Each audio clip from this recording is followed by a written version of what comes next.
አሁን ቀና ብለን ስንመለከት ፀሐይ አለ። በጣም አስተውሉ። ፀሐይን የሚከተሉ ወይም ኤክሊፕቲክ ይባላል። ፍኖተ ፀሐይ ማለት ፀሐይ የምትሄድበት መንገድ አለ።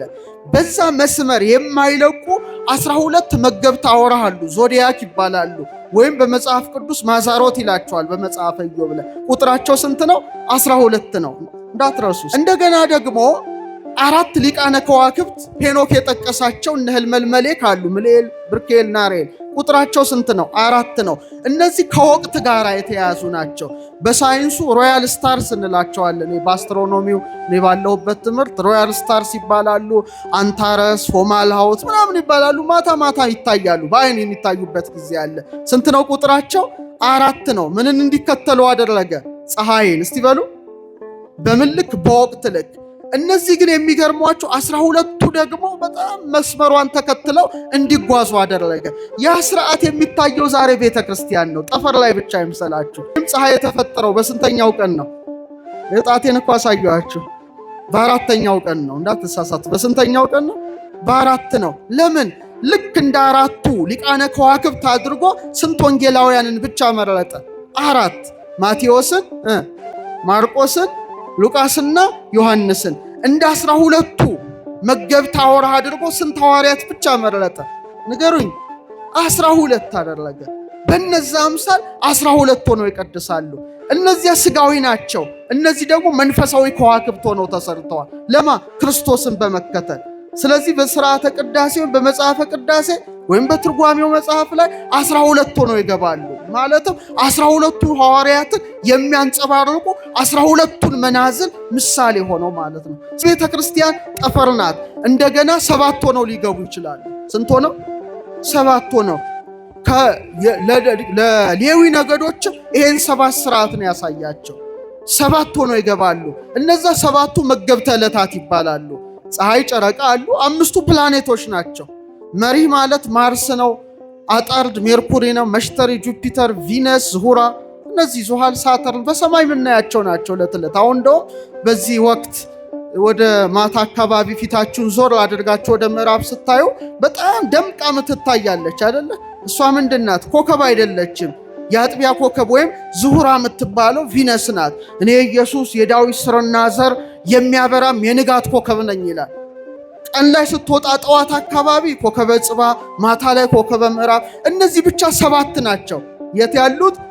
ሰማይ ላይ ያሉት። ኢየሱስ ክርስቶስ ለዮሐንስ ሲገለጥለት 7ቱ ከዋክብት በቀኝ እጆቹ ነበሩ ይላል። 7ቱ ከዋክብት በምን እጆቹ ነበሩ? በቀኝ እጆቹ። ልክ በዛ አምሳል ዛሬም ቀሳውስት ቅዳሴ ይገባሉ። ስንት ሆነው? 7 ሆነው። ይሄ ስርዓት ነው፣ ፍጹም ስርዓት ነው። 7 ፍጹም ነው። በኋላ በነገስታቱ ዝቅ ብሎ ወደ 5 ወርዷል። እግዚአብሔር ሰውን ሲፈጥረው 7 ነገርን አስቀምጦበታል። አቡነ ዘበሰማያት፣ በሰማያት የምትኖር አባታችን። ያ 7ቱ ሰማያት ፊታችን ላይ ታትመዋል። ስንት አይኖች አሉን? 2 አይኖች አሉን። ስንት ጆሮዎች አሉን? ቁጠሩ። ስንት አለ? 2። ስንት የአፍንጫ ቀዳዳ? 2።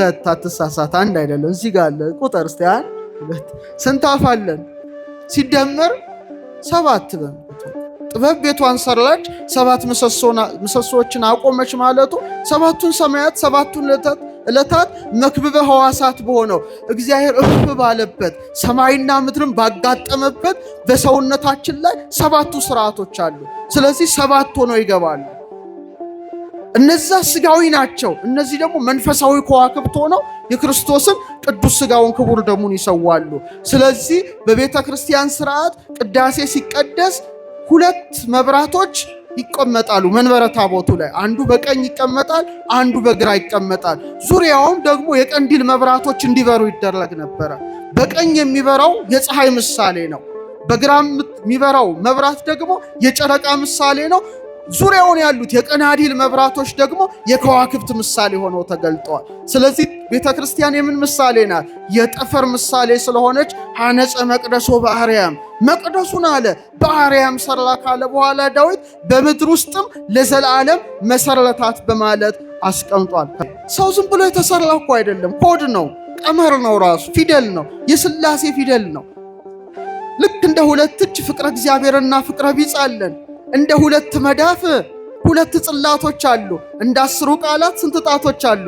10 ጣቶች አሉ። እግዚአብሔር አብ የሙሴን ሕግ በጣታችን የልጁን ሕግ ደግሞ በልባችን ላይ ነው የጻፈው። አብ ወወልድ ወመንፈስ ቅዱስ አሃዱ አምላክ። አቤቱ ጌታችን አምላካችን ንጉሳችን ሕይወታችን ብርሃናችን ተቀዳሚ ተከታይ የሌለ የአብ የባህሪ ልጅ ኢየሱስ ክርስቶስ ሆይ ከባህሪ አባት ከአብ ከባህሪ ሕይወት ከመንፈስ ቅዱስ ጋራ ክብርና ምስጋና አምልኮትና ወዳሴ ላንተ እናቀርባለን። በእጅጉ የምንወድሽ በድንጋሌ ሥጋ በድንጋሌ ነፍስ የጸናሽ ንዕድ ክብርት የአምላክ እናት ረድኤትሽ በረከትሽ ከሁላችን ጋር ይሁን። ክቡራን አባቶቻችን ሊቃውንተ ቤተ ክርስቲያን፣ የተወደዳችሁ የተከበራችሁ የክርስቶስ ቤተሰቦች ምእመናት ሁላችሁም አንድ አምላክ በሚሆን በአብ በወልድ በመንፈስ ቅዱስ ስም እንደምን አደራችሁ? እንደምን ቆያችሁ? እንደምን ሰነበታችሁ? ልዑል እግዚአብሔር ሁላችንንም በሕይወትና በሰላም ጠብቆ ለዚህ ታላቅ ዕለት አድርሶናልና የአባቶቻችን አምላክ ልዑል እግዚአብሔር ስሙ የተመሰገነ ይሁን። የምስጢር ባለቤት እግዚአብሔር አምላካችን ምስጢሩን ጥበቡ እንዲገልጥልን ቅዱስ ፈቃድ ይሁንልን። የምነሳበትም ታላቁ አባት ዳዊት የተናገረው በመዝሙር 77 በቅንፍ 78 ቁጥር 69 ላይ ያለውን ኃይለ ቃል መነሻ በማድረግ ይሆናል። የምስጢር ባለቤት እግዚአብሔር አምላካችን ምስጢሩን ጥበቡን ለሁላችን የሚግለጥልን። እስቲ አብረን እንበል። መቅደሱን በሉ እስቲ። በአርያም ሰራ በምድር ውስጥም ለዘላለም መሰረታት። ይህን ያለው ነቢየ እግዚአብሔር ዳዊት ነው። ሐነጸ መቅደሶ በአርያም እግዚአብሔር አምላክ አለ አስቀድሞ መመስገኛው መቅደሱን በሰማይ ላይ ሰራ ካለ በኋላ ወሳረራ ውስተ ምድር ዘለዓለም በምድር ውስጥም ለዘላለም መሰረታት ይላል። ስለዚህ መቅደስን አስቀድሞ የሰራው ቤት ነው፣ በአርያም ነው። የዛችን ኮፒ ደግሞ ምድር ላይ ያኑሯልና አስቀድሞ የላይኛውን መቅደስ፣ ሁለተኛ በምድር ላይ ያለውን መቅደስ፣ ሶስተኛ ደግሞ እኔና እናንተም የእግዚአብሔር መቅደሶች ነንና ሶስቱን ምስጢር በማስተባበር በተለይ በፊልጵስዩስ ላይ ከተከናወነው ጋራ እያነጻጸርን እንማራለን። እግዚአብሔር አምላካችን ምስጢሩን ጥበቡን ለሁላችን የሚግለጥልን። እስቲ መቅደሱን በሉ እስቲ። በአርያም ሰራ። እቺ የመጀመሪያዊቱ መቅደስ ጽርሐ አርያም ትባላለች። እግዚአብሔር አምላክ በዕለተ እሑድ ሰባቱን ሰማያትን ፈጥሯል። ሰባቱን ሰማያት ሲፈጥራቸው ከእሳት ዋዕዩን ሙቀቱን ትቶ በብርሃኑን የፈጠራቸው። ከብርሃን ደግሞ ብርሃንን አውጥቶ አጥርቶ ጽርሐ አርያም የተባለችውን ሰማይ ፈጥሯል። ቀጥሎ መንበረ መንግስት ወይም መንበረ ጸባዖት ወይም መንበረ ስብሐት ወይም መንበረ ብርሃን የምትባል ሰማይ አለች። ግን ሰማየ ሰማያት ተብላ የምትጠቀሰው ጽርሐ አርያም ትባላለች። በዚህ ጽርሐ አርያም ውስጥ እግዚአብሔር አምላክ 5 ስርዓቶችን ሰርቷል። ስንት ስርዓቶችን? 5 ስርዓቶችን። እቺ ሰማየ ሰማያት የተባለችው ታላቅ ምጡቅ የሆነችው ብሩህ ሰማይ ላይ አስቀድሞ መንበረ ብርሃን ወይም መሰዊያ አኖረ። ከዙፋኑ ፊት ለፊት ነው። ሁለተኛ ታቦት ዘዶር የተባለች የብርሃን ታቦትን በውስጡ አኖረ። ሶስተኛ መንጦላዕተ ብርሃን 7 የእሳት መጋረጃ ዙሪያዋን እንድትከበብ አደረገ። አራተኛ ኪሩቤልና ሱራፌልን አምጥቶ ጸወርተ መንበር ናቸውና ዙፋኑን እንዲሸከሙ አደረገ። አምስተኛ መናብርት ከሚባለው ነገድ ሩፋኤል ከሚመራው 24 ሊቃናትን አውጥቶ 12ቱም በዚህ 12ቱም በዚህ አቁሞ ያለማቋረጥ እንዲያመሰግኑት የወርቅ ጽና ሰጥቶ እንዲያገለግሉት አደረገ። ይሄ 5 ስርዓት ቤት ተከናውኗል፣ በጽርሐ አርያም ላይ ተከናውኗል። ስለዚህ ሐነጸ መቅደሶ በአርያም ራሱ እግዚአብሔር መቅደሱን አለ በአርያም ሰራ አለ። ያቺ አርያማዊት የሆነች መቅደስ አሁን ላለችው ቤተ ክርስቲያን ጥላና ምሳሌ ስላደረጋት በምድር ውስጥም ለዘላለም መሰረታት አለ። ታላቁ ሊቅ አባ ጊዮርጊስ ዘጋስጫ በሰዓታት መጽሐፉ ላይ ቤተ ክርስቲያን ትትመሰል በጽርሐ አርያም ዘላይሉ ቤተ ክርስቲያን አለ ላይ ባለችው በጽርሐ አርያም ትመሰላለች በማለት አስቀመጠ። ስለ መሰዊያው የጻፈው ዮሐንስ በራእዩ በምዕራፍ 8 ቁጥር 3 ላይ ምን አለ?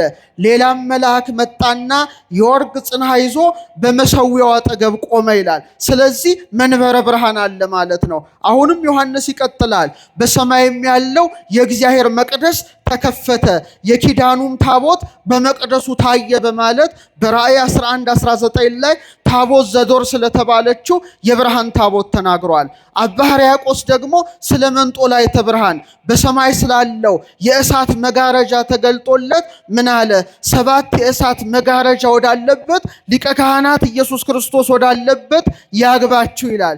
ስለዚህ ልክ እንደ ጽርሐ አርያም በኋላ ደብተራ ኦሪት፣ ቀጥሎ መቅደሰ ሶሎሞን፣ ፍጻሜው ቤተ ክርስቲያን ወይም መቅደሳችን ተሰርታለች። እንደ መንበረ ብርሃን መንበሮ አለ፣ እንደ ታቦተ ብርሃን ታቦተ ሕጉ አለ፣ እንደ መንጦላዕተ ብርሃን ታቦተ ሕጉን የሚሸፍን ምን አለ? መጋረጃ አለ። እንደ አራቱ ጾርተ መንበር በአራቱ ማዕዘን በምስራቅ፣ በምዕራብ፣ በሰሜን፣ በደቡብ ወንጌልን የሚያስተምሩ ሊቃነ ጳጳሳት አሉ።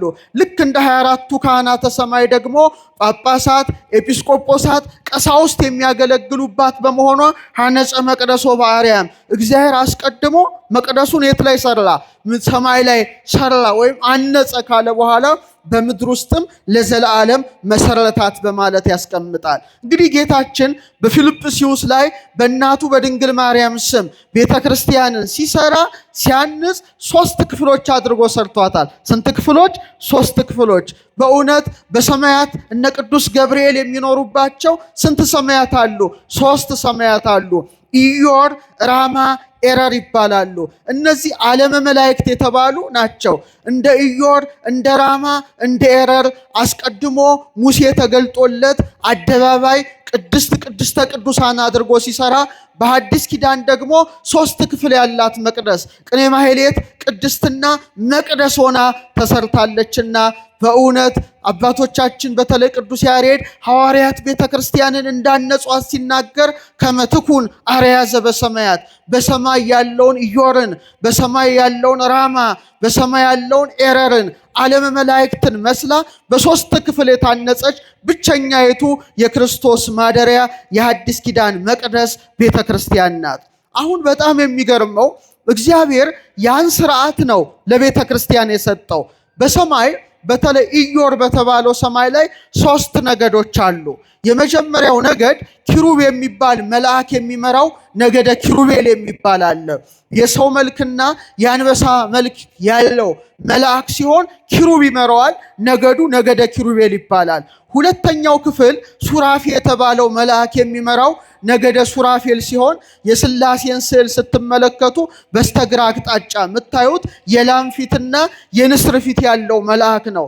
ሶስተኛው ክፍል ነገደ ኃይላት ሲባል የሚመራው የመላእክት አለቃ ሚካኤል ነው። ስለዚህ ኢዮር ላይ 3 ነገዶችን ሲያኖር 3 ስርዓቶችን ሰርቷል ማለት ነው። ቀጥሎ ራማ በተባለችው የብርሃን ሰማይ ላይ ቅዱስ ገብርኤል የሚመራው ነገደ አርባብ አለ።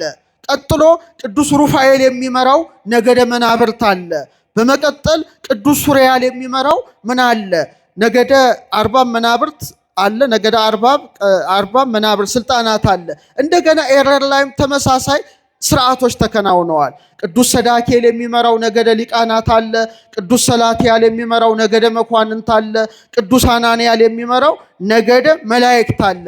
ስለዚህ በአጠቃላይ ስንት ሰማያት አሉ? 3 ሰማያት አሉ። ስንት ክፍል አላቸው? 9 ክፍል አላቸው ማለት ነው። ያ ስርዓት በቤተ ክርስቲያን ጸንቶ እንዲኖር በ3 ደንጊያ የእናቱን መቅደስ ባነጸ ጊዜ ነገደ ኪሩቤልን የሊቃነ ጳጳሳት፣ ነገደ ሱራፌልን የጳጳሳት፣ ነገደ ኃይላትን የኤጲስቆጶሳት አምሳል አድርጓቸዋል። ራማ በተባለችው ሰማይ ላይ ነገደ አርባብን የቆሞሳት፣ ነገደ መናብርትን የቀሳውስት፣ ነገደ ስልጣናትን ደግሞ የዲያቆናት አምሳል አድርጎታል። ኤረር ላይ ያሉትን ነገደ ሊቃናትን የንፍቀ ዲያቆናት ምሳሌ አድርጓል። ነገደ መኳንንት ደግሞ አናጉንስጢሳውያን የአንባቢያን አምሳል አድርጓል። ነገደ መላእክትን የመዘምራን አምሳል አድርጎታል። ስለዚህ ሐነጸ መቅደሶ በአርያም አስቀድሞ በአርያም ያንን ሰማያዊ ስርዓትን ከሰራ በኋላ ወሳረራ ውስተ ምድር ዘለዓለም በምድር ላይ ለዘላለም መሰረታት ብሏልና ዛሬ መቅደስ ቅድስት ቅኔ ማህሌቱን ስናይ በሰማይ ያሉ ቅዱሳን መላእክት የሚኖሩባቸውን ኢዮርን፣ ራማን፣ ኤረርን እነዚህን የክህነት 9ኙን ማዕረግ ስንመለከት እንደገና ደግሞ በሰማይ ያሉትን 9ኙን ነገደ መላእክት በማሰብ በማወቅ በመመርመር በመረዳት በመሆኑ በእውነት ታላቁ አባት ቅዱስ ያሬድ ሲያስቀምጥ ለዛቲ ቤት ሳረራ አብቀዲሙ ይችን ቤተ ክርስቲያን እግዚአብሔር መሰረታት። ለዛቲ ቤት ሐነጻ ወልድ ማናነጻት? እግዚአብሔር ወልድ አነጻት። ወፈጸማ መንፈስ ቅዱስ ማን ፈጸማት? መንፈስ ቅዱስ ፈጸማት ብሎ አስተምሯል። ስለዚህ ነቢየ እግዚአብሔር ዳዊት አስቀድሞ ስለ አርያማዊት መቅደስ ቀጥሎ ደግሞ ስለ ቤተ ክርስቲያን መንፈስ ቅዱስ ገልጾለት ተናግሯል። ይህ ብቻ አይደለም። ቤተ ክርስቲያን ዛሬ የኢየሩሳሌም ሰማያዊትን ምሳሌ አድርጓታል። ኢየሩሳሌም ሰማያዊት የምትባለው አራተኛይቱ ሰማይ ሐዋርያው ቅዱስ ጳውሎስ አምልቶና አስፍቶ በገላትያ 4:26 ዕብራውያን 12:12 ላይ የተናገረላት ናት። እቺ ስራዋ በእውነት እንደ ቤተ መቅደስ 4 ማዕዘን ናት። እግዚአብሔር አምላክ 12 የብርሃን ምሰሶ ተክሎባታል። የብርሃን ክዳን ከፍክፎባታል። እጅግ ያማረች ናት። ታቦት ዘዶር የተባለች የብርሃን ታቦት በውስጧ ተቀምጣለች። እቹም የማን ምሳሌ ናት? የአማናዊት ታቦት የእግዝእትነ ማርያም ምሳሌ ናት። ረድኤቷ በረከቷ ይደርብን። በኢየሩሳሌም ሰማያዊት ወውስቴታ ታቦት ዘዶር ዘያበር በጸዳለ ስሉስ ቅዱስ በስላሴ ጸዳል የምታበራ ስዕለ ስሉስ ቅዱስ የታተመባት ታቦት ዘዶር እንደነበረች በተመሳሳይ መልኩ በምድራዊት ኢየሩሳሌም ደግሞ የአምላክ ታቦት የሆነች ማን ተገኘች? ቅድስተ ቅዱሳን ድንግል ማርያም ተገኘች። ያቺ ኪሩቤል ከበዋታል። እችኛዋ ግን በኪሩቤል ላይ የሚቀመጠውን አምላክ በማህፀኗ በመሸከም በጀርባዋ በማዘል በክንዷ በመታቀፍ ኪሩባዊ ሰረገላ ሆና የተገለጠች በመሆኗ ቤተ ክርስቲያን ዛሬ የኢየሩሳሌም ሰማያዊት ምሳሌ ናት። እዛ ውስጥ 24 ነገሮች አሉ። አንደኛ 12ቱ ነገደ እስራኤል ስም ተጽፎባታል። በመቀጠል ደግሞ የ12ቱ ሐዋርያት ስም ተጽፎባታል። ሲደመር ስንት ይሆናል? 24 ይሆናል። 24 ማለት ምን ማለት ነው? 24ቱ ሰዓታትን ይወክላል። ካህናተ ሰማይም ቁጥራቸው 24 ነው። እያንዳንዱ መልአክ በየሰዓቱ የሚቀርበውን ጸሎት ወደ እግዚአብሔር ፊት ያቀርባል። ዛሬም ቤተ ክርስቲያን ለ24ቱ ሰዓታት ምስጋና የማይቋረጥባት በስብሐተ ነጉም በሰርኩም ምስጋና በሌሊቱም ምስጋና ቅዱስ ቅዱስ ቅዱስ እያሉ የሚያመሰግኑ መላእክትን የመሰሉ በሰማይ መላእክት የወርቅ ጽና ይዘው እንደሚያጥኑ ጽናውን ይዘው ስብሐት ወክብር ለስሉስ ቅዱስ ይደሉ የሚሉ ካህናትን ሾሞባታልና በእውነት እቺ ቤተ ክርስቲያን ሰማያዊት ስርዓት በመያዟ ታላቁ አባት ዳዊት አስቀድሞ ዘምሮላታል። የቤተ ክርስቲያን በረከት ይደርብን። ዛሬ ቤተ ክርስቲያን በዓል ነው። በመቀጠል ቤተ ክርስቲያንን አሁንም የገነት ምሳሌ አድርጓታል። የምን ምሳሌ? የገነት ምሳሌ። እግዚአብሔር አምላክ ገነትን የተከለው በምን አቅጣጫ ነው? በምስራቅ አቅጣጫ ነው። ምስራቅ ምን የሚወጣበት ነው? ፀሐይ የሚወጣበት ነው። አስተውሉ። ገነት ውስጥ 1 3 4 ስርዓቶች ተሰርተዋል። የቤተ ክርስቲያን ምሳሌ የሚሆኑ መጀመሪያ የሕይወት ዛፍ የምትባለውን በኦሪት ዘፍጥረት ምዕራፍ 2 ላይ ስታነቡ በገነት መካከል ምንን ተከለ ይላል? የሕይወት ዛፍን ተከለ። 12 ፍሬ የምታፈራውን የሕይወትን ዛፍ በገነት መካከል እግዚአብሔር አኖረ። ይህ ብቻ አይደለም፣ የሕይወት ወንዝ እንዲፈስ አደረገ። የምን ወንዝ? የሕይወት ወንዝ ይባላል። በጣም የተለየች በጣም የምታበራ የሕይወት ወንዝን እንድትፈስ አደረገ። ይሄ ሁለተኛው ነው። ሶስተኛው ደግሞ 4ቱን አፍላጋት ኤፌሶን፣ ግዮን፣ ጤግሮስ፣ ኤፍራጥስ የሚባሉ የወተት ወንዝ፣ የማር ወንዝ፣ የወይን ወንዝ፣ የዘይት ወንዝ ገነትን ተመሳቅለው እንዲያጠጧት አደረገ። ይሄን ያደረገ ማን ነው? እግዚአብሔር ነው። አዳምና ሔዋን ይህንን እያዩ እጅግ እየተደነቁ አምላካቸውን ሲያመሰግኑ ኖረዋል። ኋላ ግን አካለ ከይሲ ማደሪያ ልሳነ ከይሲ መናገሪያ ላደረገው ለእባቡ ቃል ተገዝተው ዕፀ በለስን በልተው ከኤዶም ገነት ተባረዋል። በኋላ ግን ያጡትን የሕይወትን ዛፍ አግኝተዋል። የሕይወት ዛፍ የተባለ ማን ነው? ኧረ መልሱልኝ። ኢየሱስ ክርስቶስ ነው። ያቺ ገነት አሁን በማን ተተካች? በቤተ ክርስቲያን ተተካች። ልክ እንደ ሕይወት ዛፍ ዛሬ በቤተ ክርስቲያን ምን አለ? ሕይወት የሆነው ቅዱስ ሥጋውና ክቡር ደሙ ዕለት ዕለት ይሰዋባታል። እንደ ሕይወት ውሃ ልጅነት ይሰጥባታል። ልክ እንደ አራቱ ወንዞች ደግሞ አራቱ ወንጌላውያን ማቴዎስ፣ ማርቆስ፣ ሉቃስ፣ ዮሐንስ የጻፉት ወንጌላት ይነበብባታል፣ ይተረጎምባታል። ዛሬ የማሩን ወንዝ፣ ዛሬ የወተቱን ወንዝ፣ ዛሬ የወይኑን ወንዝ፣ ዛሬ የዘይቱን ወንዝ የት እንመለከታለን? ቤተ ክርስቲያን እንመለከታለን። አባ ጊዮርጊስ ዘጋስጫ ምን ይላል? ዛሬ አለ የወተት ወንዝ ማን ነው? የማር ወንዝ ማን ነው ብሎ ይናገራል። ራሱ ኢየሱስ ክርስቶስ ነው ይላል። እንደ ወተት ወንዝ አድርጎ ወንጌልን፣ እንደ ማር ወንዝ አድርጎ ኦሪትን በነቢያት አድሮ የሰራ፣ እንደ ዘይት ወንዝ ልጅነትን የሰጠ፣ እንደ ወይን ወንዝ ደግሞ ወይነ ደግሞ ዕለት ዕለት እንዲቀዳባት ያደረገ ዛሬ ታላቋ ቤተ ክርስቲያን ተተክታለችና ዛሬ በቅጽረ ቤተ ክርስቲያን ስንሰበሰብ በኤዶም ገነት እጽዋት ስር እንደተቀመጥን አድርገን እናስባለን። ወደ ውስጥ ገብተን የክርስቶስ ሥጋውን ስንበላ ደሙን ስንጠጣ ከኤዶም ገነት የወይኑን ወንዝ እንደምንጠጣ ከዕፀ ሕይወት ፍሬ ቆርጠን እንደምንመገብ እናስባለንና ዛሬ ታላቋ ቤተ ክርስቲያን በእውነት በፊልጵስዩስ ስትመሰረት ገነት በምድር ላይ ተተከለች ማለት ነው። ወሳረራ ውስተ ምድር ዘለዓለም፣ በምድር ላይ ለዘላለም መሰረታት ብሎ ዳዊት እንዳስቀመጠ። ሌላው የቤተ ክርስቲያን አስደናቂ ምሳሌ ጠፈር ነው። እስቲ በሉ ድገሙት እስቲ። ጠፈር ነው። እንግዲህ ስለ ጠፈር ብዙ ነገር ማውራት ይቻላል። ነገር ግን እኛ በምንረዳው ልክ ቀና ብለን ስንመለከት ምን እናያለን? ፀሐይን፣ ሌላስ ጨረቃ፣ ሌላስ ከዋክብት፣ በብዙ ቢሊየን የሚቆጠሩ ጋላክሲዎችን እንመለከታለን። እንግዲህ ፀሐይ በጣም ከፍተኛዋ ናት። በእውነት ፀሐያችን 3.9 ሲባዛ 10 ርቢ 26 ማለት 26 ዜሮ ጁል ጉልበት በሴኮንድ ታወጣለች። ማለትም 600 ሚሊየን ሃይድሮጅንን ወደ ሂሊየም እንደመለወጥ ማለትም በብዙ ሚሊየን የሚቆጠር ኒውክለር ቦምብ በሉት ሪያክሽን ስታደርግ በሰከንድ እና እግዚአብሔር አምላክ በእውነት ጠብቆን ነው እንጂ ፀሐያችን ለ6 ሴኮንድ የምታወጣው ኃይል ወደ ምድር ቢወርድ የምድር ውቅያኖስን ያተናል። የጥቂት ደቂቃዎች ኃይሏ ደግሞ የምድርን ንጣፍ አብኑኖ ያጠፋዋል። እና ትልቁ ብርሃን ምንድን ነው? ፀሐይ። በመቀጠል ጨረቃ፣ ቀጥለው ምን አሉ? ከዋክብት አሉ። እና ጠፈራዊ ስርዓት ወይም የጠፈር ስርዓት ነው በቤተ ክርስቲያን የሚከናወነው። ዛሬ ሰማይን ለመመርመር ሰማይን ለማየት ቤተ ክርስቲያንን መመልከት ብቻ ይበቃል። እንደ ጠፈር ሆና ተሰርታለች። አሁን የቤተ ክርስቲያን ፀሐይ ማን ይመስላቸዋል? በሰማይ ላይ ምን አለ? ፀሐይ አለ፣ ጨረቃ አለች፣ ከዋክብት ይገኛሉ። የቤተ ክርስቲያን ፀሐይ ማን ነው? ኢየሱስ ክርስቶስ ነው። ኢየሱስ ክርስቶስ ነው። ጨረቃ ብርሃንን ከምንድን ነው የምታገኘው? ከፀሐይ እንደምታገኝ ዛሬ እንደ ጨረቃ ሆነው ቀሳውስት ተሹመዋል ማለት ነው። ምክንያቱም ብርሃኑ ማን ነው? ኢየሱስ ክርስቶስ ነው ፀሐዩ። ሊቀ ካህናቱ ኢየሱስ ክርስቶስ ነው። እሱ የሾመው ሹመት ደግሞ ያ የሐዋርያት ሰንሰለት ዓለም እስኪያልፍ ድረስ ይቀጥላል እና ቀሳውስቱ የቤተ ክርስቲያን ጨረቃ ሲሆኑ ፀሐዩ ማን ነው? ኢየሱስ ክርስቶስ ነው። ጨረቃ ከፀሐይ ከተለየች ብርሃን አልባ ናት።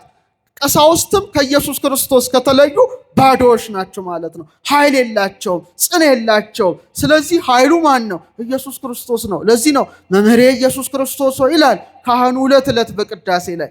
ስለዚህ የቤተ ክርስቲያን ፀሐይ ኢየሱስ ክርስቶስ ሲሆን ጨረቃ ደግሞ ማን ነው?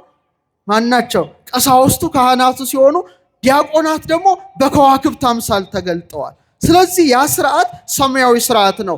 ለዚህ ነው የአሁኑን ያድርገውና በጥንት ቅዳሴ ሲቀደስ 12 ልዑካን ሆነው ይቀድሳሉ ወይም 7 ሆነው ይገባሉ። 5 በጣም የቅርብ ዓመታት ነው፣ ቅርብ የነገስታቱ ጊዜ ነው። በጥንት ግን በቤተ ክርስቲያን ስርዓት 12 ሆነው ይገባሉ ወይ 7 ሆነው ይቀድሳሉ።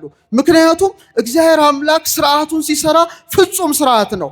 እግዚአብሔር ብዙን 12 አድርጓል። ለምሳሌ የሕይወት ዛፍ የምታፈራው ፍሬ ስንት ነው? 12 ነው። ጌታም በ12 ዓመቱ በቤተ መቅደስ ተገኝቶ ሊቃውንቱን ሲጠይቅ ነበረ። የኢየሩሳሌም ሰማያዊት መሰረቶች ሁሉ 12 በ12 ነው። በተለይ ራእይ 21 ላይ ማንበብ እንችላለን። በጣም የሚገርመው ስለ 12 ስናነሳ ስንት ወራት አሉ? 12 ወራት አሉ አይደለ? ስንት ሐዋርያትን መረጠ? አረ ንገሩኝ። 12 ሐዋርያትን። ፀሐይ እሱ ነው። 12 ሐዋርያትን መርጧል። ምክንያቱም ፀሐይ በጣም ብዙ ምስጢር ይይዛል። ለምሳሌ ዳዊት በመዝሙር 18 ላይ ሰማያት ይነግራ ስብሐተ እግዚአብሔር፣ ሰማያት አለ የእግዚአብሔርን ጌትነት ይናገራሉ፣ ጠፈርም የእጁን ስራ ያወራል ይላል። የማንን ስራ? የእግዚአብሔርን ስራ ያወራል። አሁን ቀና ብለን ስንመለከት ፀሐይ አለ። በጣም አስተውሉ። ፀሐይን የሚከተሉ ወይም ኤክሊፕቲክ ይባላል። ፍኖተ ፀሐይ ማለት ፀሐይ የምትሄድበት መንገድ አለ። በዛ መስመር የማይለቁ 12 መገብት አውራ አሉ። ዞዲያክ ይባላሉ። ወይም በመጽሐፍ ቅዱስ ማዛሮት ይላቸዋል። በመጽሐፈ ኢዮብ ላይ ቁጥራቸው ስንት ነው? 12 ነው። እንዳትረሱ። ስንት ነው? ድገሙ። ስንት ነው? እንደገና ደግሞ 4 ሊቃነ ከዋክብት ሄኖክ የጠቀሳቸው እነ ህልመልመሌክ አሉ። ምልኤል፣ ብርኬል፣ ናሬል ቁጥራቸው ስንት ነው? 4 ነው። እነዚህ ከወቅት ጋር የተያዙ ናቸው። በሳይንሱ ሮያል ስታርስ እንላቸዋለን። በአስትሮኖሚው እኔ ባለሁበት ትምህርት ሮያል ስታርስ ይባላሉ። አንታረስ፣ ፎማልሃውት ምናምን ይባላሉ። ማታ ማታ ይታያሉ። በአይን የሚታዩበት ጊዜ አለ። ስንት ነው ቁጥራቸው? 4 ነው። ምንን እንዲከተሉ አደረገ? ፀሐይን። እስቲ በሉ በምን ልክ? በወቅት ልክ። እነዚህ ግን የሚገርሟቸው 12ቱ ደግሞ በጣም መስመሯን ተከትለው እንዲጓዙ አደረገ። ያ ስርዓት የሚታየው ዛሬ ቤተክርስቲያን ነው። ጠፈር ላይ ብቻ አይምሰላችሁ። ስርዓቱን ልንገራችሁ። ለምሳሌ ፀሐይ የመጣው ወይም ፀሐይ የተፈጠረው በስንተኛው ቀን ነው? እጣቴን እኮ አሳየኋችሁ። በ4ኛው ቀን ነው። እንዳትሳሳቱ። በስንተኛው ቀን ነው? በ4 ነው። ለምን? ስለ እውነተኛው ፀሐይ ስለ ክርስቶስ መስበክ ስላለበት ነው። ኢየሱስ ክርስቶስም በተመሳሳይ መልኩ የተወለደው በስንተኛው ወር ነው? በ4ኛው ወር ወርሃ ታኅሳስ ነው። ይህ ብቻ አይደለም።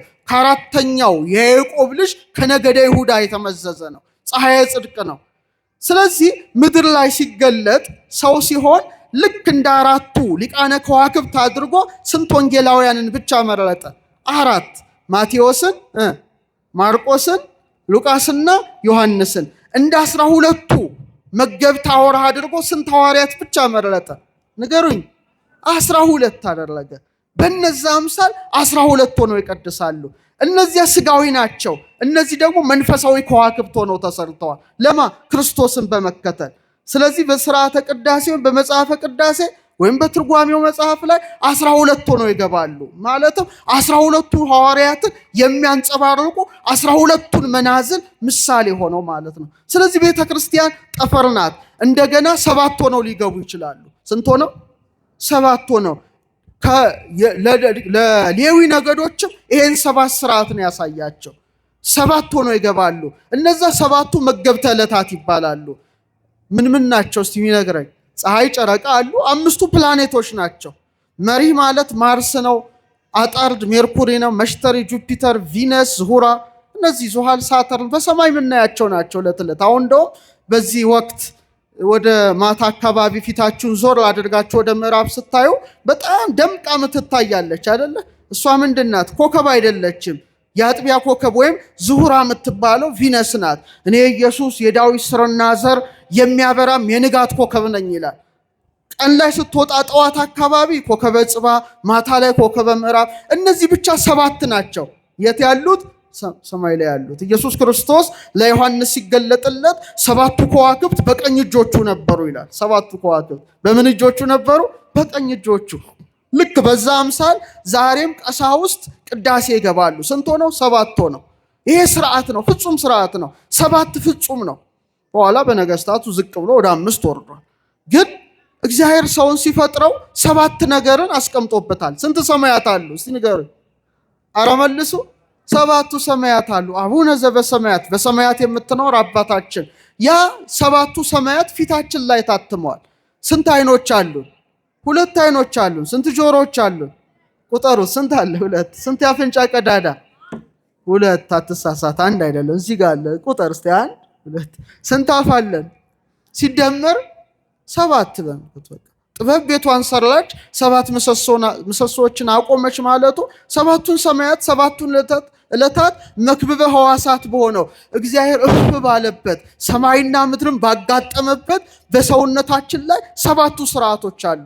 ስለዚህ 7 ሆነው ይገባሉ።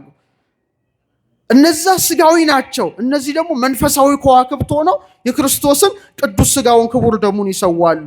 ስለዚህ በቤተ ክርስቲያን ስርዓት ቅዳሴ ሲቀደስ ሁለት መብራቶች ይቀመጣሉ መንበረ ታቦቱ ላይ። አንዱ በቀኝ ይቀመጣል፣ አንዱ በግራ ይቀመጣል። ዙሪያውን ደግሞ የቀንዲል መብራቶች እንዲበሩ ይደረግ ነበረ። በቀኝ የሚበራው የፀሐይ ምሳሌ ነው። በግራ የሚበራው መብራት ደግሞ የጨረቃ ምሳሌ ነው። ዙሪያውን ያሉት የቀናዲል መብራቶች ደግሞ የከዋክብት ምሳሌ ሆነው ተገልጠዋል። ስለዚህ ቤተክርስቲያን የምን ምሳሌ ናት? የጠፈር ምሳሌ ስለሆነች ሐነጸ መቅደሶ በአርያም መቅደሱን አለ በአርያም ሰራ ካለ በኋላ ዳዊት በምድር ውስጥም ለዘላለም መሰረታት በማለት አስቀምጧል። ከቃሉ ጋር ናችሁ? እግዚአብሔር ከሁላችን ጋር ይሁን። በዛ አምሳል ነው ሙሴን ሲና ተራራ ላይ ያወጣው ነው። በቃ ይህን ሰማያዊ ስርዓት አሳየው። ምድራዊ አይደለም። ደብተራ ኦሪት ምድራዊት አይደለችም። አሳየው ሰማያዊውን ስርዓት። በኋላ በዛች አምሳል ስራ ይለዋል። 3 ክፍል ነው ያሳየው የሰማያዊውን ስርዓት። ለዚህ ነው ያሬድ ምን ይላል? ቀዳሚያ ለጽዮን ሰማይ ሳረረ፣ ከጽዮን አስቀድሞ አለ እግዚአብሔር ሰማይን ፈጠረ አለ። ሰማይ ላይ ነው ያሳየው።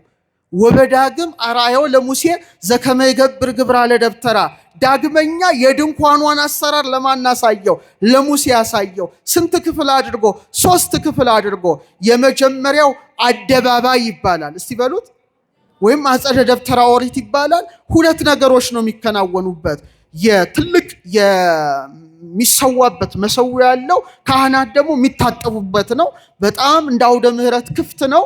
ህዝቡ ሁሉ የሚመለከተው ነው። ሁለተኛውን ክፍል ቅድስት አለው። እስቲ በሉ ድገሙት።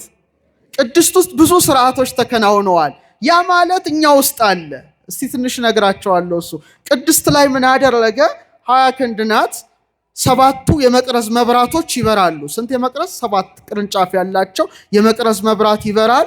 እንደገና ደግሞ ማዕጠንት አለ፣ የዕጣን መሰዊያ አለ፣ ህብስት አለ። በወርቅ ጠረጴዛ ላይ 12 ህብስት ይቀመጣል፣ እንዳትረሱት። ቀጥሎ ቅድስተ ቅዱሳን የሚባል በጣም የተለየ ክፍል ነው። እዛ ውስጥ ሊቀ ካህናቱ ብቻ በዓመት ነው የሚገባው። ታቦተ ጽዮን እዛ ነው ያለችው። የአሮን በትር እዛ ነው ያለችው። መሶበ ወርቋ እዛ ናት ያለችው። መብራት አይበራባትም። ማ ብቻ ነው የሚገለጥባት? እግዚአብሔር ብቻ ነው የሚገለጥባት። እና ከኪሩቤል መካከል ድምፅ ይሰማል። ስንት ክፍል ነበረው? አረ መልሱልኝ። 3 ክፍል። ሰውን ሲፈጥረው መቅደሱ አድርጎታል እግዚአብሔር። ለምሳሌ ይሄ ቤተ ክርስቲያን ሲሰራ ማን ነው የሰራው? እኛ እናንተ ናቸው አይደለ? ኢንጂነር አርክቴክት መጥቶ ዲዛይን አውጥቶ በጠጠር በሲሚንቶ አድርጎ በኋላ በቅባ ሜሮን ከበረች ቤተ ክርስቲያን። ያኔ ቤተ ክርስቲያን ተባለች። እኛን ማን የሰራል? አረ ንገሩኝ። ሥላሴ ናቸው አይደለ? ያውም የወድ እጆች ሰሩኝ አበጃጁኝ። የሕይወትን እስትንፋስ እፍ ያለብን ማን ነው? ራሱ እግዚአብሔር ነው። ስለዚህ እንደ መቅደስ አድርጎ ሰውን ሰርቶታል። በቃ ተመሳሳይ ነው እና ስርዓቱ ተመሳሳይ ነው ማለት ነው። 3 ነገሮች ማለት ነው። ስለዚህ ልክ እንደ አደባባይ ስጋ አለን። ምን አለን? ስጋ።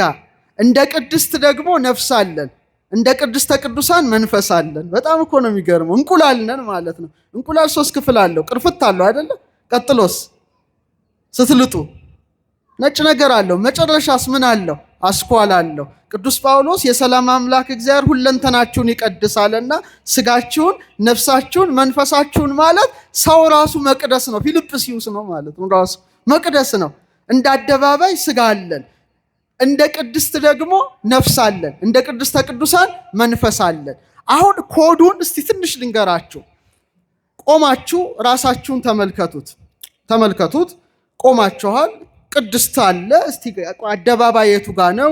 ቅድስት የቱ ጋ ነው? ቅድስተ ቅዱሳናቸው የቱ ጋ እንደሆነ በ2 መልኩ እግዚአብሔር ገልጦታል። ለዚህ ነው እናንተ እግዚአብሔር መቅደስ እንደሆናችሁ አታውቁም የሚለው። ለምሳሌ አደባባይን እንደ ሆድ ዕቃ፣ ቅድስትን እንደ ልብ፣ ቅድስተ ቅዱሳንን እንደ ጭንቅላት ሰጥቶታል። ማንን ሲፈጥረው? አዳምን ሲፈጥረው ማለት ነው። አደባባይ ላይ ምን ነበረ? በደንብ አስተውሉ። አደባባይ ላይ ምን ነበረ? ቅድም ነግሬያቸዋለሁ። የሚቃጠል መስዋዕት የሚሰዋበት ነበረ፣ የመታጠብ ስርዓት። ስለዚህ ከእሳት ጋርና ከንጽህና ጋር ይያያዛል። በተመሳሳይ መልኩ ሆድ ዕቃችሁ ምንድነው ስራው? ምግብ አያቃጥልም እንደ ጨጓራ ጉበት ምንድነው ስራው? አንጀት ምንድነው ስራው? ኩላሊት ማጣራት አይደል እንዴ? የአደባባይ ስርዓት ነው። ልብ ደግሞ የቅድስት ስርዓት ነው ያለው። በቅድስት የዕጣን መስዋዕት እንደሚወጣ ሳምባችን ያለው የት ላይ ነው? ልባችን ላይ ነው። ብለን እንተነፍስበታለን። ይሄ ማለት ቅድስት ነው። ቅድስት ነው። 7 የመቅረዝ መብራት እንደሚበራ በተመሳሳይ መልኩ 7 መብራቶች ይበሩበታል። ምናችን ላይ? ልባችን ላይ። 12 ህብስት እንዳለ የ12ቱ ሐዋርያት ትምህርት ከልባችን በቃላችን ተወልዶ ይነገርበታል። ይሄ ለእግዚአብሔር ቅድስቱ ነው። ጭንቅላትስ ቅድስተ ቅዱሳን ነው አይደለም እንዴ? ጭንቅላት ምናችን ነው? ሰው የሚታወቀው በጭንቅላቱ ነው? በምኑ ነው? በፊቱ ነው አይደለም? ፓስፖርትም መታወቂያም ምናችሁ እጃችሁ ነው የሚነሳው? ፊታችሁ ነው? ፊታችን። ይሄ ግጻዊ ነው። ይሄ ትልቅ ነው። እፍ የተባለበት አካል ነው። ስለዚህ እግዚአብሔር አምላክ ሰውን መቅደስ አድርጎ ሰርቶታል። እጃችንን ስንዘረጋ ምን እንሰራለን? ብሉይ ኪዳን ሐዲስ ኪዳን የሚነበብበት ሕያው መጽሐፍ፣ ሕያው መቅደስ ማለት ሰው ነው። ስንት እጆች ሰጠን እግዚአብሔር? አይዟችሁ 2። ስንት መዳፍ ሰጠን? 2። ስንት ጣቶች ሰጠን? 10። በቃ ምን ማለት ነው? ሰው ዝም ብሎ የተሰራ እኮ አይደለም። ኮድ ነው፣ ቀመር ነው፣ ራሱ ፊደል ነው፣ የሥላሴ ፊደል ነው። ልክ እንደ 2 እጅ ፍቅረ እግዚአብሔርና ፍቅረ ቢጽ አለን። እንደ 2 መዳፍ 2 ጽላቶች አሉ። እንደ 10 ቃላት ስንት ጣቶች አሉን? 10 ጣቶች አሉን። እግዚአብሔር አብ የሙሴን ሕግ በጣታችን የልጁን ሕግ ደግሞ በልባችን ላይ ነው የጻፈው። በምናችን ላይ ነው የጻፈው? በልባችን ላይ ነው ያተመው። ስንት እግሮች አሉን? 2 እግሮች አሉን። 4 ያለው የለም። 4 የበሬ የላም የፍየል የከርከሮ የአሳም ወዘተርፈ ነው። እነሱ ስንት እግር ነው የተሰጣቸው? 4 ነው። ለምን? የሚግጡትን ሳር የሚጠጡትን ውሃ እና መራባት ብቻ ነው ህይወታቸው። ከዚህ ያለፈ አይደለም። ይበላሉ፣ ይጠጣሉ፣ ይዋለዳሉ። ምድር እያዩ ነው የሚኖሩት። ስንት እግር ስላላቸው? 4። ሰውን ግን እግዚአብሔር ሲፈጥረው መቅደሱ ስለሆነ ስንት እግር ሰጥቶታል? እንደ ያዕቁምና እንደ በለስ። ሰሎሞን መቅደሱን ሲሰራ 2 ምሰሶ ብቻ ነው ያቆመው። ያዕቁምና በለስ 2 እግር ብቻ። የእግዚአብሔር መቅደስ ስለሆነ 4 አይደለም 2 ብቻ ነው የተሰጠን። ሰማይ ቀና ብለን እናያለን። ለምን? ሰማያዊት ርስት ስላለችን። ፀሐይን እያየን እውነተኛውን ፀሐይ ኢየሱስን እንድናስበው፣ ጨረቃን እያየን ካህናትን እንድናስብ፣ ከዋክብትን አይተን ዲያቆናት መንፈሳዊ ምስጢርን እንድናስብ ስንት እግር ሰጥቶናል? በጣም ጥሩ። መቅደሱ ነን ማለት ነው። ያዕቁም ነን፣ በለዝ ነን ማለት ነው። እግራችን ሁሉ ያዕቁምን በለዝን ሲወክል ቀጥ ብለን እንሄዳለን። ግን ደስ የሚላቸው ዛፍ ምን አለው? ስር አለው። ዛፍ ምን አለው? ግንድ አለው። ዛፍ ምን አለው? ቅርንጫፍ አለው። እንደ ስር 2 እግር አለን። እንደ ግንድ ደግሞ ምን አለን? አከርካሪ አለን። ቀጥ ያለው ይሄ አከርካሪ። ቀጥሎ ምን አለን? መቅደስ ነን። ዛሬ አይዟችሁ የራስ ቅል አለን። ምን አለን? የራስ ቅል አለን። ደግሞ እግዚአብሔር ሰውን ምድር ላይ ሲያመጣው መቅደሱ አድርጎታል። እና ለእናቱ በ3 ደንጊያ መቅደስን የሰራ አስቀድሞ በአርአያው አዳምን የፈጠረው አምላክ ነው። ሌላ ነገር አላከናወነም። እድሜውን ደግሞ ጀርባ አጥንታችን ላይ ሾሞታል። ዛሬ ክርስቶስን ሰው ቢያምነውም ባያምነውም እሱ የታመነ አምላክ በመሆኑ እያንዳንዱ ሰው ምድር ላይ ሲመጣ 33 የጀርባ አጥንት ቁጥር አለው። ይሄ እውነት ነው የምነግራችሁ። ስንት ነው ያለው? 33 ምድር ላይ ሲወለድ 33 እስከ ራስ ቅሉ ድረስ ማለት ነው። ጌታ በ33 ዓመቱ የራስ ቅል ጎልጎታ ላይ እንደተሰቀለ ዛሬም እድሜውን በጀርባ አጥንታችን ላይ የራስ ቅልን ደግሞ ጎልጎታው አድርጎ ዕለት መስቀሉ ተተክሎበታል። ይሄ ራስ ቅላችን እናንተ የማታስተውሉ የገላትያ ሰዎች ሆይ ኢየሱስ ክርስቶስ እንደተሰቀለ ሆኖ በፊታችሁ ተስሎ ነበረ። ለእውነት እንዳትታዘዙ አዚም ያደረገባችሁ ማን ነው ይላል ቅዱስ ጳውሎስ። ይሄንን አለማየት አዚም ነው፣ በእውነት ጨለማ ነው። ኢየሱስ ክርስቶስን በሰውነታችን አለማየት ጨለማ ነው። አርአያው ነው፣ አምሳሉ ነው። እየሰማችሁ ነው። ለምሳሌ የጌታ የስቅለቱን ስዕል ስትመለከቱ አንድ ጭንቅላት አይታችኋል? አላያችሁ? አንድ ጭንቅላት አለ። የማን ጭንቅላት ይመስላችኋል? የአባታችን የአዳም ጭንቅላት ነው። አዳም ስንተኛ ፍጥረት ነው? 22ኛ ፍጥረት ነው። 22ኛ ፍጥረት በሆነው በአዳም ራስ ላይ ነው መስቀሉ የተተከለው። ዛሬም ሰዎች ሁሉ የእግዚአብሔር መቅደስ በመሆናቸው እያንዳንዱ ሰው ጭንቅላቱ ጎልጎታ ስለሆነ እያንዳንዱ ሰው ልክ እንደ 22ቱ አሌፋት የእግዚአብሔር ስሞች እንደ አዳም አባታችን በኩረ ኩሉ ፍጥረት እኔም አንተም አንቺም ሁላችንም እስከል ቦንስ የራስ ቅላችን አጥንት ቁጥሩ ስንት ነው? 22 ነው። 23 እንኳን አልሆነም። ስንት ነው? 22። ይሄን ያደረገ ማን ነው? እጆች ሰሩኝ አበጃጁኝ የተባለው እግዚአብሔር ብቻ ነው። በጣም እኮ ይደንቃል። ሰውን እኮ በጥፊ መምታት እንኳን አይቻልም። ታውቃላችሁ? አሪያ እግዚአብሔር ነው። ይሄን እንዴት ትመተዋለህ? የእግዚአብሔር አሪያ እኮ ነው። ይኸውላችሁ ፊታችሁ ላይ ብቻ እንደው ተውት፣ እንደውም ዝቅ ብለን እንመልከተውና ፊታችሁ ላይ ላሳያችሁ። እግዚአብሔር ሰማይና ምድርን ሰው ላይ ገለበጠ።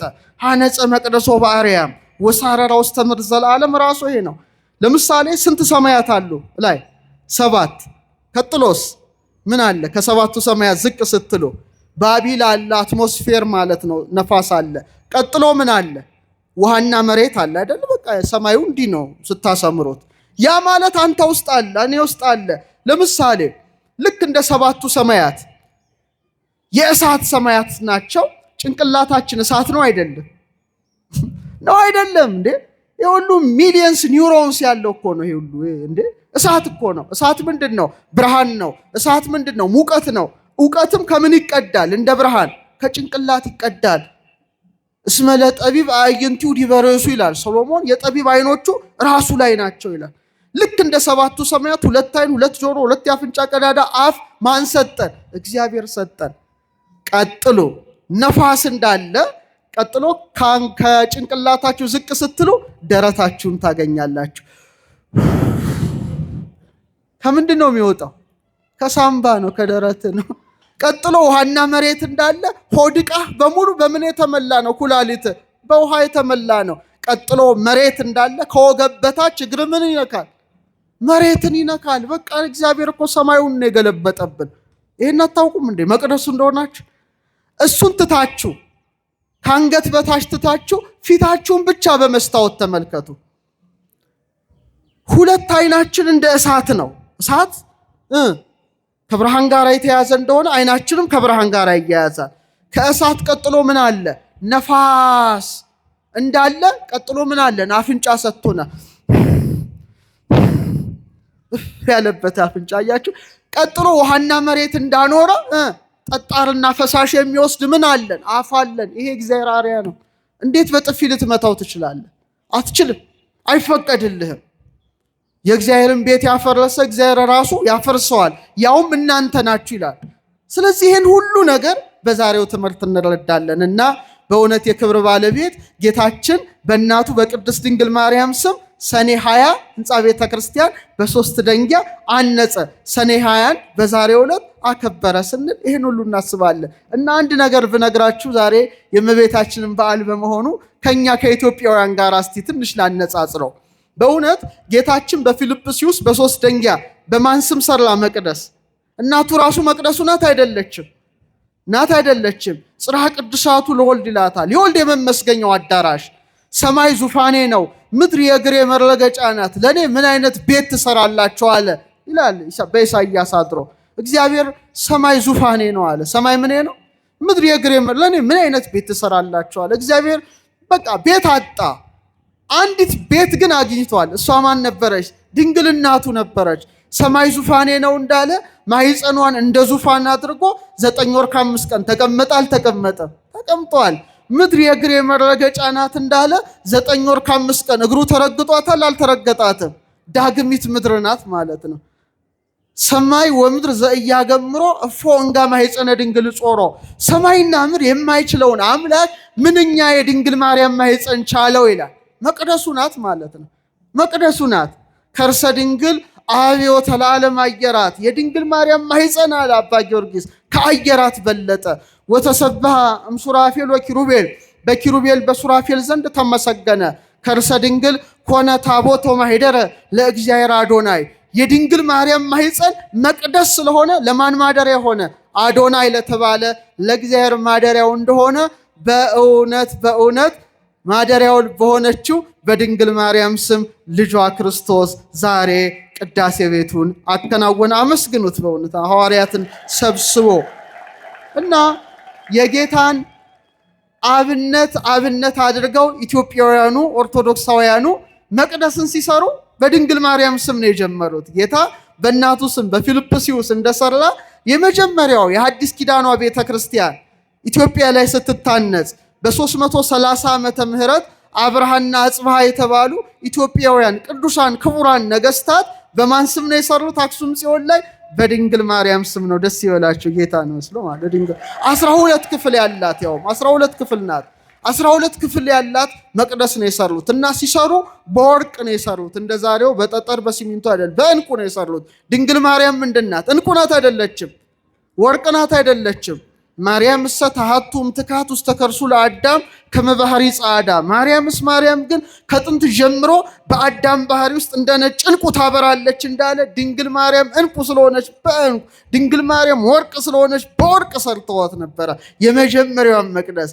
ቀጥሎ ደግሞ ቅዱስ ያሬድ በነበረበት ሰዓትም ታላቁ አባት አቡነ አረጋዊ ደብረ ዳሞ ላይ በማን ስም ነው የሰሩት? በወላዲተ አምላክ በድንግል ማርያም ስም።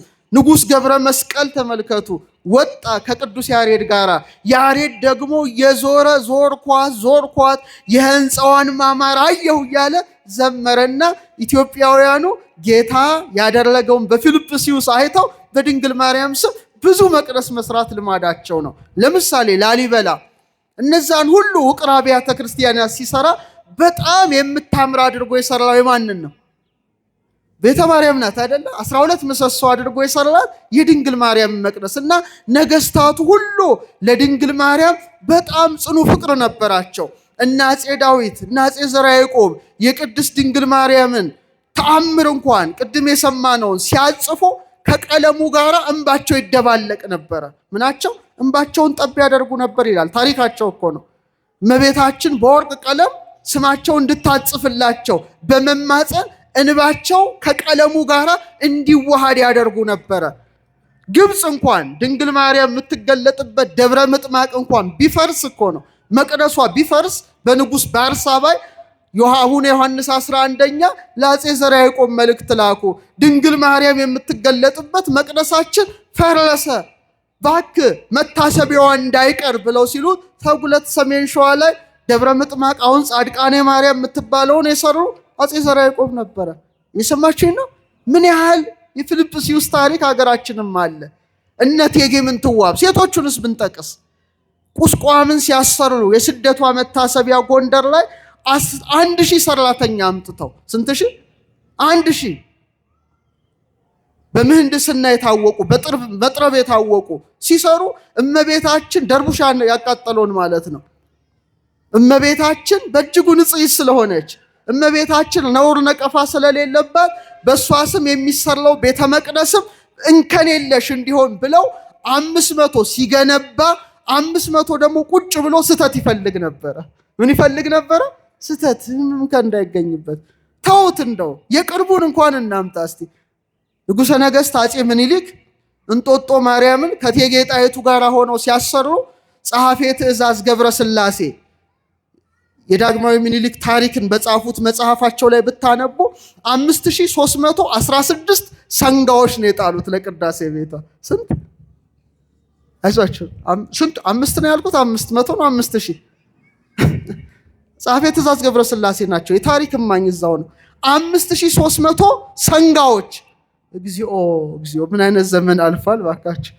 ጠጁ ራሱ ይላል በስዊሚንግ ፑል በመዋኛ ገንዳ ተዘጋጅቶ አሳላፊ ቆሞለት ጠጁ ራሱ በገንዳ ነበር ይላል። እንደዚህ እመቤታችን ምን ያህል የምትወዳቸው ነበሩ ማለት። ስንት ሺህ አልኳቸው? ዛሬ 1 ኪሎ ስጋም ብርቅ ሆኖብናል። ተመልከቱ 5000 ሰንጋ። እንደውም ብዙ በልቶ ጠግቦ ዝም ብሎ ተኝቶ ጅብ የበላው ራሱ ብዙ ሰው ነበር በዛ ሰዓት። እና በጣም ይገርማል። እና ኢትዮጵያውያኑ ክርስቶስ እንዳሳያቸው በድንግል ማርያም ስም መቅደስ በማነጽ የታወቁ ናቸው። ጥንት ያንጹ ነበረ፣ አሁንም ያንጻሉ፣ ወደፊትም ያንጻሉ። ድንግል ማርያምም አስራት ሀገሯን ትባርካለች። ወስብሐት ለእግዚአብሔር።